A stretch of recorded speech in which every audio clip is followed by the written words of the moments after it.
அனைவருக்கும் கோபிநாத்தின் அன்பு வணக்கங்கள் நண்பர்களே. வேண்டுவோருக்கு வேண்டுவனவற்றை கொடுக்கக்கூடிய அற்புதமான திருநாள் அப்படின்னு சொன்னோம்னா வைகாசி விசாக நாளை குறிப்பிட்டு சொல்லுவாங்க.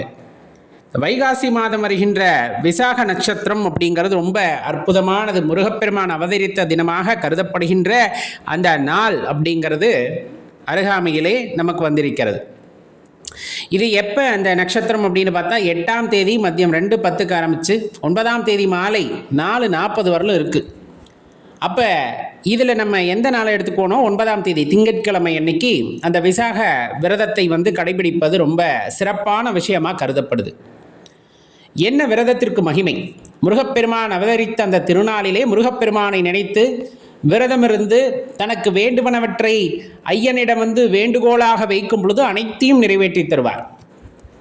வேலை சரியாக அமையலை, வீடு வாங்கணும்னு கனவு இருக்குது ஆனால் அமைய மாட்டேங்குது, நில வளத்தில் பிரச்சனை இருக்குது, குழந்தை அப்படிங்கிற அந்த ஒரு பாக்கியம் இல்லாமல் தள்ளி தள்ளி போயிட்டுருக்கு. இந்த மாதிரி எந்த வேண்டுதலாக இருந்தாலும் சரி, இன்றைய தினத்திலே முருகப்பெருமானுக்கு விரதம் இருந்து அந்த வேண்டுதலை நீங்கள் இறைவன் பாதத்திலே வைக்கும் பொழுது கட்டாயமாக அதற்கான பலன் அப்படிங்கிறது உங்கள் கை மேலே கிடைக்கும். என்ன பண்ணணும்? விரதம், உபவாசம், உண்ணா நோன்பு அப்படின்னு பலவாறு சொல்லுவாங்க. இந்த மாதிரி எது சொன்னாலும் காலையிலேருந்து மாலை வரலும் உங்களால் முடிஞ்சுது அப்படின்னா உபவாசமாக இருந்து நம்ம வழிபாடு செய்யலாம்.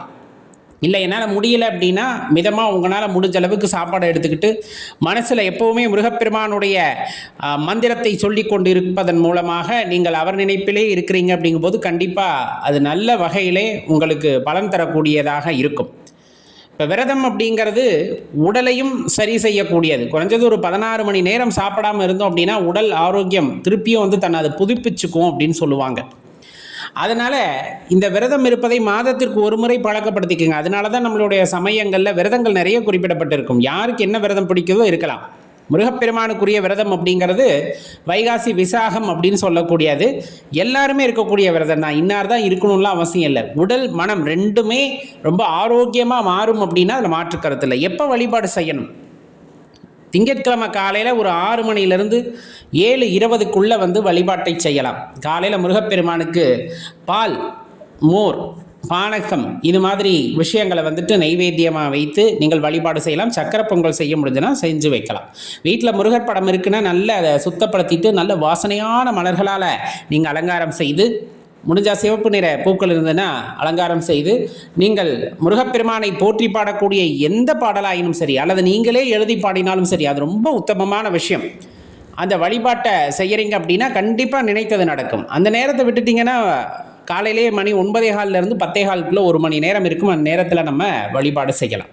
இல்லை மாலை நேரத்தில் 6 மணிக்கு மேலே செய்யலாம், தப்பு இல்லை. ஆனால் முருகப்பெருமானை நினைத்து விரதம் இருந்து வழிபாட்டை இன்றைய தினத்தில் செய்கிறது ரொம்ப உத்தமம். அருகாமையில் இருக்க முருகப்பெருமான் ஆலயத்திற்கு, அதுலேயும் குறிப்பாக மலை மேலே முருகப்பெருமான் இருக்கிறார் அப்படின்னா அங்கே சிவப்பு நிற பூக்கள், சிவப்பு வஸ்திரம் வாங்கி கொண்டு போய் கொடுத்து அபிஷேகம் செய்ய சொல்லி நீங்கள் அங்கு அமர்ந்து அதை பார்த்து விட்டு பிறகு நீங்கள் அந்த விரதத்தை மாலை நேரத்தில் விரதத்தை நிறைவு செய்து கொள்வது அப்படிங்கிறது ரொம்ப அற்புதமான விஷயம். பால் காவடி எடுத்துகிட்டு போவாங்க இன்றைய தினத்தில் அபிஷேகத்துக்கு. அது ரொம்ப சிறப்பானதாக கருதப்படும். நீங்கள் எந்த முருகர் ஆலயத்திற்கு வேணாலும் பாலை இன்று தானமாக அபிஷேகம் செய்வதற்கு கொடுக்கலாம். ரொம்ப சிறப்பான விஷயங்கள்.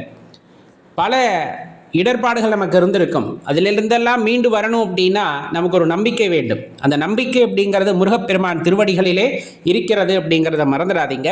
அவரை இறுக பற்றி கொள்ளுங்கள். இன்றைய தினத்தில் என்ன வேண்டுதலோ அவரிடம் மனதார பேசுங்கள், மனவிட்டு பேசுங்கள். கண்டிப்பாக அந்த பிரச்சனைகளை தீர்த்து வைப்பார், உங்களுக்கு வேண்டுவனவற்றை கொடுப்பார் அப்படின்னா அதில் மாற்றுக்கருத்து இல்லை. நீங்கள் எதை தொடர்ந்து கேட்டுக்கிட்டே இருக்கீங்களோ அது உங்களுக்கு கிடைக்கும். இது பிரபஞ்சத்தின் நியதி.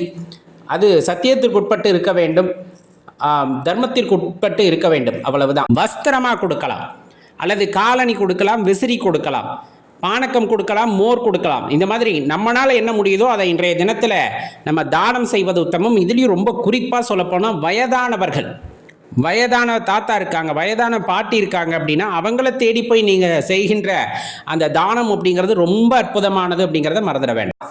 மறக்காமல் இந்த வீடியோ உங்கள் நண்பர்களோடையும் பகிர்ந்துக்குங்க. அவர்களும் பலன் அடையட்டும். நன்றி, வணக்கம்.